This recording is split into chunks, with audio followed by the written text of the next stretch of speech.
much more confident already right now. Before we start, a quick disclaimer, because this is actually a 2-lap video. First on Beerstein B16 when the car arrived to us, and then later, a week later, yeah, you bought Ilan's Charoudin track at Atomic, and then stock, ready to go. Yeah, and yeah, we installed it here at Vulcan Alpha, did the alignment, and so yeah, that's why I decided to include both laps, so you can see what kind of changes, yeah, how it compares. And one is on tourist drives, and the other one is on track day, so a bit of a difference. That's why I'm wearing a helmet, not a Hans, because I forgot the Hans at home. So yeah, anyway, enjoy the actual original intro in the first part of the video. Yeah. All my exes live in Texas.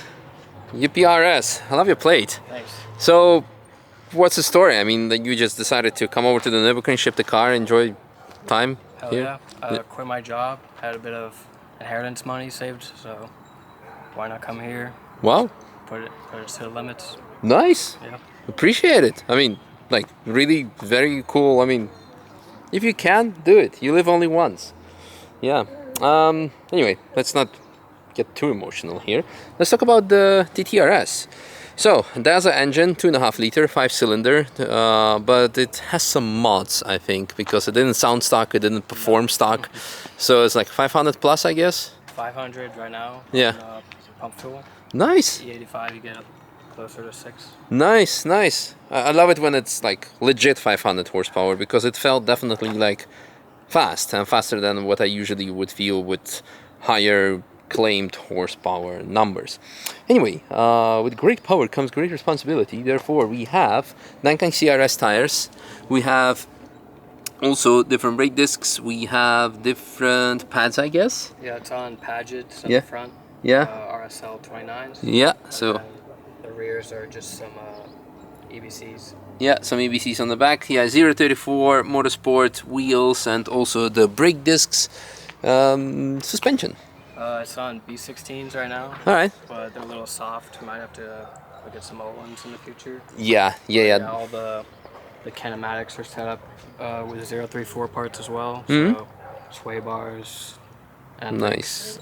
camber and caster from the top mounts and the control arms. Yeah, very, very nice.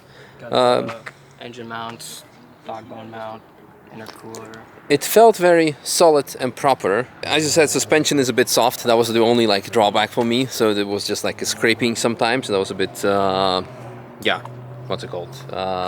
The only downside on this car, because everything else was really nice. The emotion was there, the power was there, different exhaust as well. So interesting, very, very, very nice. Loud and proper. Tinted windows, because in US, no problem. In Europe, no, we need to recognize the driver, because what if he does some naughty stuff? Yeah, everything else is very nice, fine and dandy. Any other mods to mention? Catch cans, intake. Is there anything to see under the engine, Yeah. under the hood? Money shot. Yeah, the money shot. Venturi goodness. Oh yeah, okay, then we should definitely not miss that one out. Oh wow. That's not where you want it. Nah. Okay. Well, I guess I drove it proper. Yeah, but everything else, yeah, looks good. Looks good. Amazing. No, but yeah, the noise was amazing. The handling was good, aside from the soft suspension, and everything else just did its job. Was really, really good. So, what's the shipping procedure? How long did it take you? What's Kind of ran into some issues with my title and the first company I was working with. So I ended up doing some kind of last minute air freight. Yeah. Which hurt the wallet a bit, but I'll do normal. You done air freight with this? Yeah. So how much is that nowadays? You don't want to know. I know, like back in the days, like 15 years ago, I had a quote. It was like, I think like maybe 9,000 euros. So is it now more? I tell you off camera. Okay. Yeah. Yeah. Because I'm on like my boat. It's gonna be maybe like 2,000 or so probably. Yeah. But air freighting this, yeah, that's interesting. Yeah, well, I'm happy you're here. You're gonna do many laps, because I know like even next week you'll be driving the track day. For sure. So I'll be seeing you there. Gotta get my lap times in. Yes, awesome. Thank you so much. Appreciate it. Really enjoyed it, and you guys, yeah, enjoy the lap. And by the way, the mic settings were a bit off on the mic I was wearing, so yeah, it was probably peaking. So you're gonna have to do with the GoPro mic, but you have a very nice exhaust mic anyway, so enjoy that.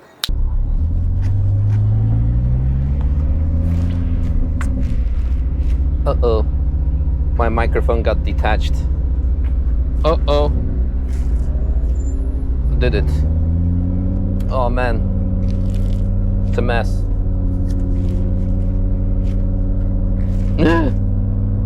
Is it still recording? Hello, hello. Hope so. My sincere apologies to all the traffics behind us. Anyway, we are on track. Everything's off, everything's sport mode. Oh. It also has the speedometer is in miles per hour. Everything else is also like in Fahrenheit and PSI, so the US audience will appreciate. Oh, impressive. Speed is very good. Wow, nice.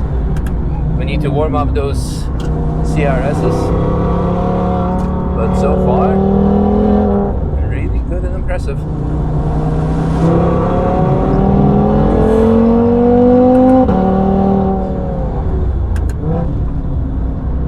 Suspension is maybe a tad soft for my liking. Also the tires of course need to warm up until we can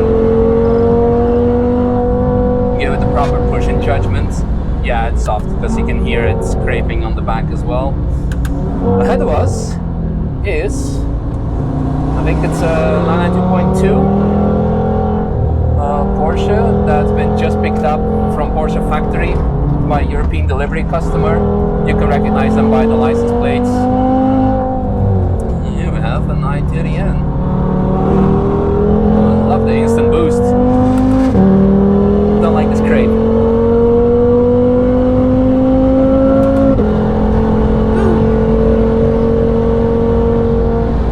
Let's take it a bit easy through here.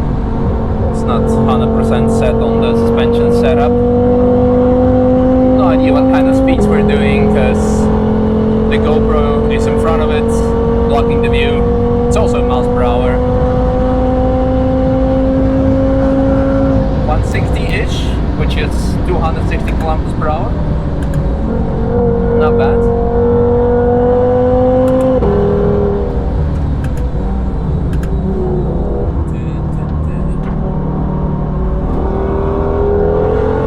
Very good.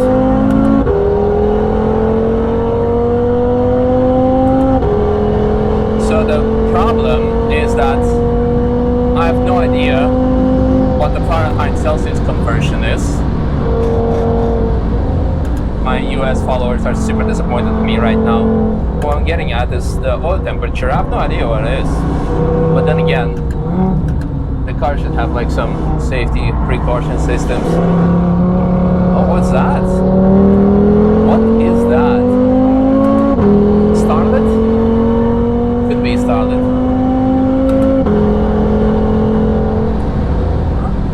The same cars were on the last lap with me, so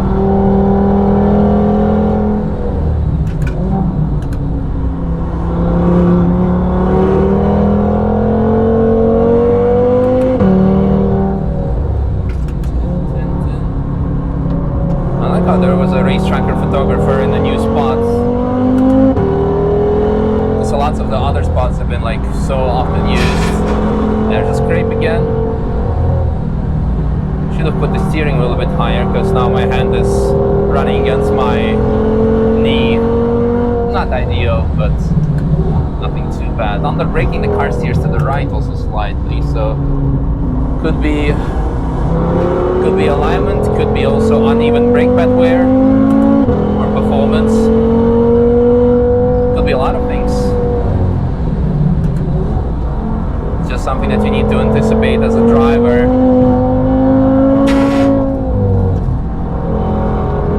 But overall, I'm liking it because the power is still there.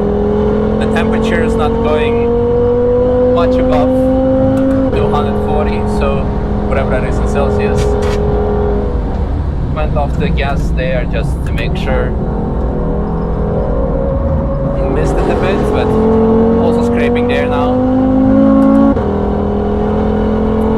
But yeah.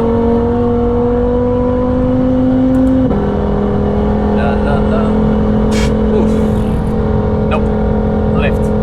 Let's lift, because when car scrapes mid-corner and then it touches and then it's going to steer itself somewhere else, the like disastrous, catastrophical consequences may follow. Shark Blue GT3 ahead of us. Sad about the scrape.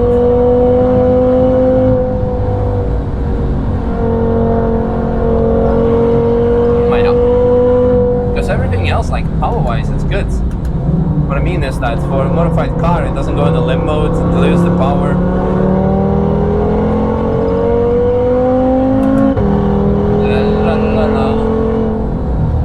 And the brakes are also good, because usually that's the weakest point of Audis. Scrape, scrape, scrape, scrape, scrape.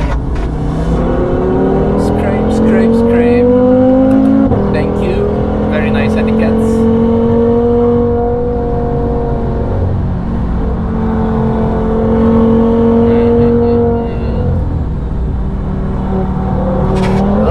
Too much. Wanted to get very close to the curb, but sometimes a little bit is just too much. Oh, very good awareness and etiquette by the car ahead.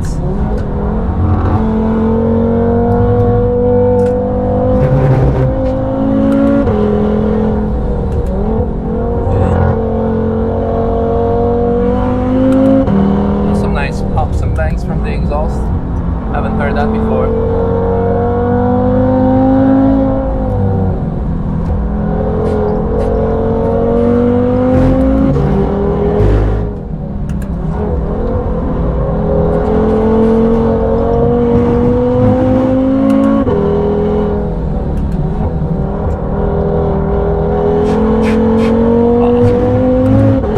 That was very good corner exits.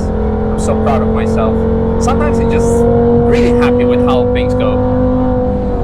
You should not get too carried away, because if you get overconfident, things can go wrong. He's seen us very nice.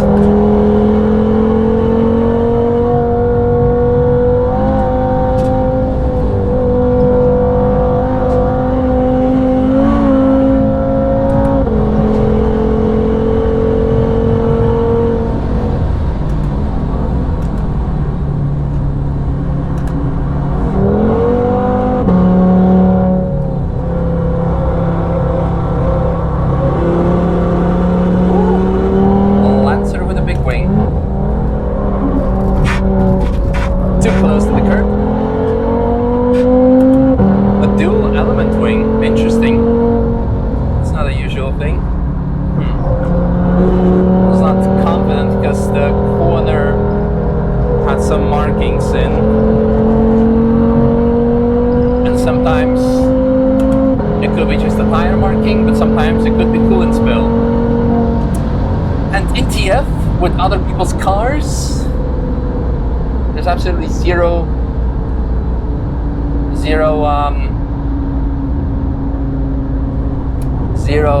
sense to take risk. So I guess that's all there is to it. Hope you guys enjoyed, and see you in tomorrow's video. I'm just wondering if the mic levels are too high. I think I didn't set them properly. In that case, I would like to say I apologize, but hopefully the GoPro picked up enough sound. So, in short about the car, great. Great. Let's say that TRS is quite an interesting animal, because it could be it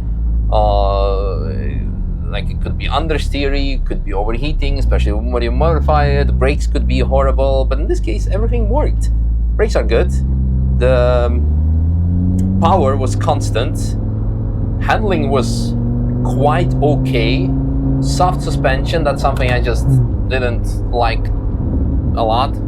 Just didn't like it because it was scraping and like really fast sections when you're full on the gas over 200 kilometers per hour, 120 miles per hour, and if the car scrapes, it might send you in the wall when it touches the arch liners. So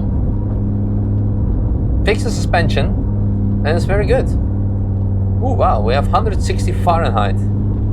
Is that F like too much, or is it 160? 160.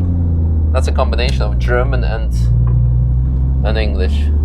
Anyway, I enjoyed the lap, genuinely. Hope you guys did too, and the rumble of the 5-cylinder. Hope the mic picked it up alright, so 'cause otherwise maybe I need to check the settings again. So thanks for watching, bye bye. So fast forward to a week later, less than a week, because we drove on Sunday. No, when did we drive? Last Wednesday. Last Wednesday. Okay, well, a week later, and the car has received an actual upgrade in form of Öhlins road and track suspension. Now, quick disclaimer before I'm gonna get banned from Bilstein. It's not that one thing is better or worse, but this is more like track compliant. You can of course also go for the Evo R that we're running on M4 GT4. So in this case, the road and track was a bit more compliant for the car's setup as a track car. We've done the installation in-house, done the alignment.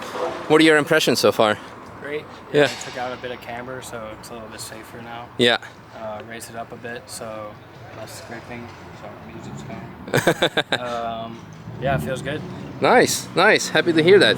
So yeah, and now it is time for me to take it out so you can see the difference. That's why I include both the laps in this video, so you have actually a comparison. And in this case, we are driving on a track day, Sky Limit Events track day, so race cars are actually also allowed on full slicks, and more importantly, overtaking left and right is allowed as well. So let's hop in, do a lap, see how this compares. I actually already done a lap. So what I want to say is that before I've done like close to 20 laps with the 992 GT3 as a taxi, and 992 Porsche rear engine car, you need the trail braker a lot. And with this one, when I was applying the same trail braking technique, yeah, with the engine over the front axle, front engine car, it's yeah, with less aero on the back, the car was almost spinning around. I'm like, what the hell is happening? Did we do such a bad job? No, Misha, you just need to readjust your braking technique for a different kind of car. So, and after that, everything was great. So yeah, enjoy the lap, and yeah, thank you for Appreciate it. another opportunity and trust. Yeah, awkward. And on to next one with more beef jerky, because that was freaking epic that you brought. All right. Yes. All right, take two. New suspension, new setup, also on the track day. Because I don't know at this point if it's going to be one single video.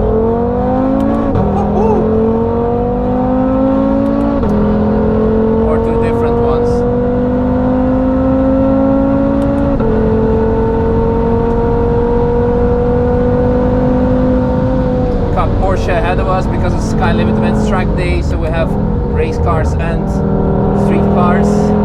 He's probably going back into T13 into this paddock, but my god, much more confident already right now.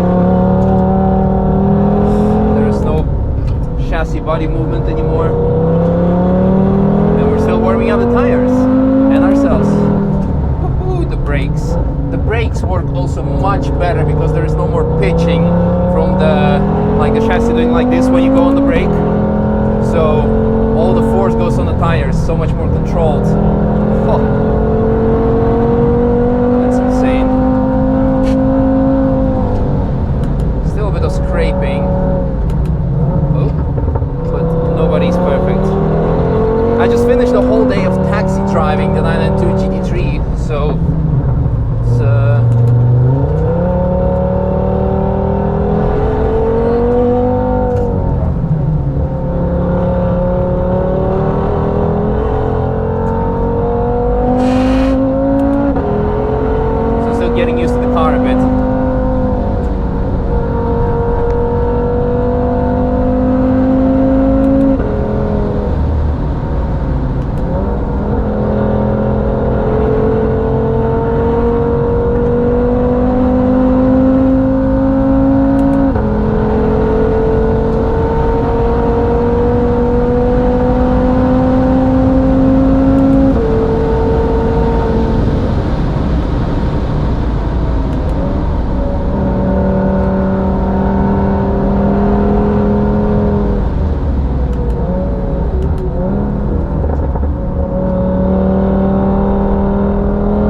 readjust my feeling of braking, because with the GT3 you need to trail brake a lot more to put the front end on the grip, whereas with this one it should be a bit less because you already have engine hanging over the front axle.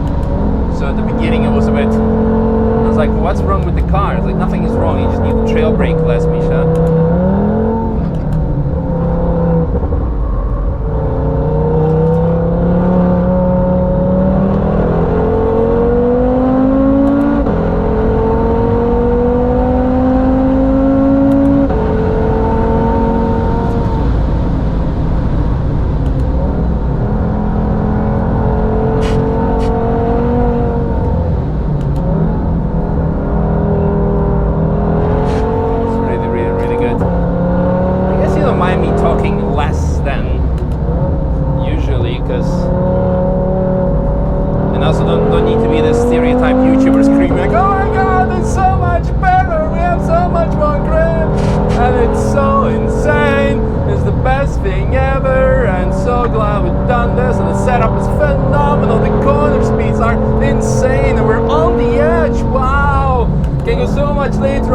Okay, that's enough.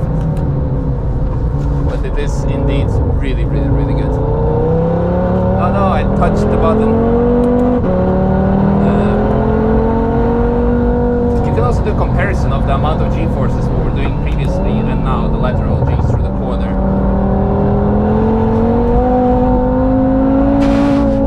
But yeah, the grip is really so much better because the chassis is so much more compliant. Earlier on the gas, you can go later on the brake, you can be much more controlled. Could probably take it flat, but maybe not on the first lap. Still recalibrating my brain. Yeah, quite some understeer, and in combination with trail braking, don't do that. It's insanely fast, much faster than the GT3. Much more power, of course, but also less aero. So, what speeds were we doing? I don't know.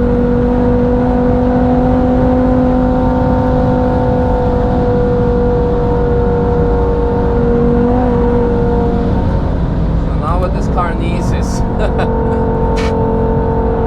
bit more aero to match the horsepower. Because everything else is really, really good.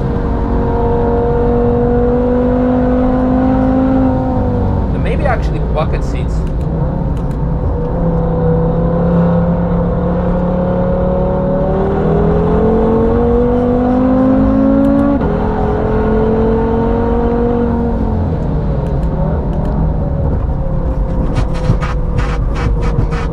It can be raised slightly, scraping on the right side, and I'm sitting on the left, so the invisible passenger is a fat ass. Sorry, invisible passenger, because it's clearly not my side that's scraping. But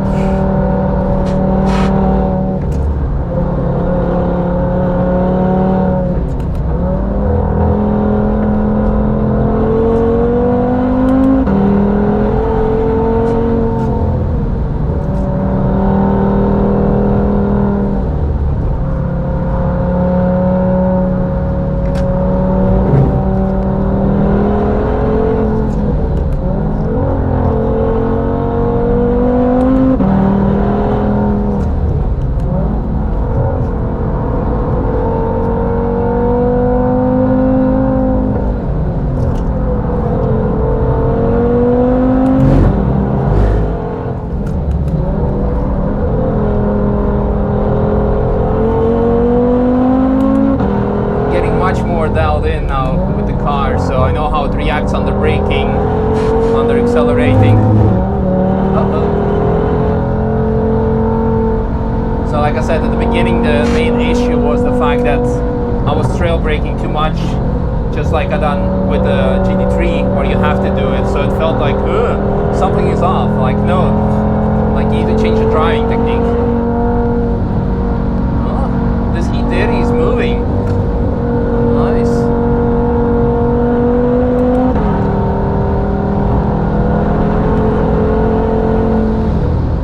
It's also track day. day, so we can pass on the right.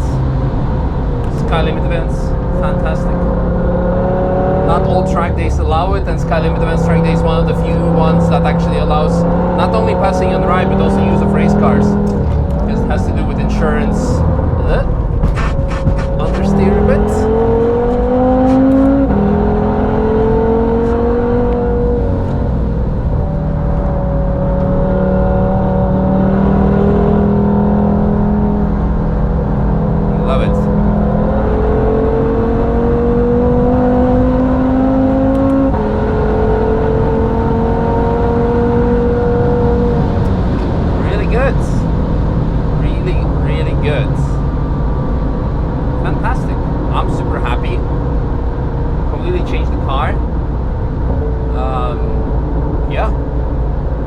Jobbed. I guess now let's take the owner for a lap.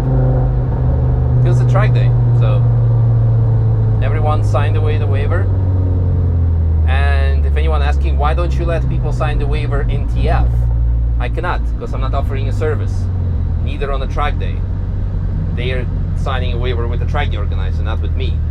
And since people just give me their cars, it's not a service, there is no expectation. It's just me driving the cars on a public road, and there the driver is responsible. If there would be payment as a ring taxi, then we could. How many lanes do you need? Yeah. Then, of course, people can sign waivers. But for me, right now, nope. So, no need in any risks. And some people are gonna say like, but people should know what they're getting into it. Trust me, in 10 years, I've seen it all. Once things go wrong, everyone is for themselves, and also your best friends all of a sudden gonna try some interesting things to you, on you. But also, let's be honest, TF, when it comes to the level of drivers and the probability of an incident, is somewhat higher than the track day. So yeah, there's also that.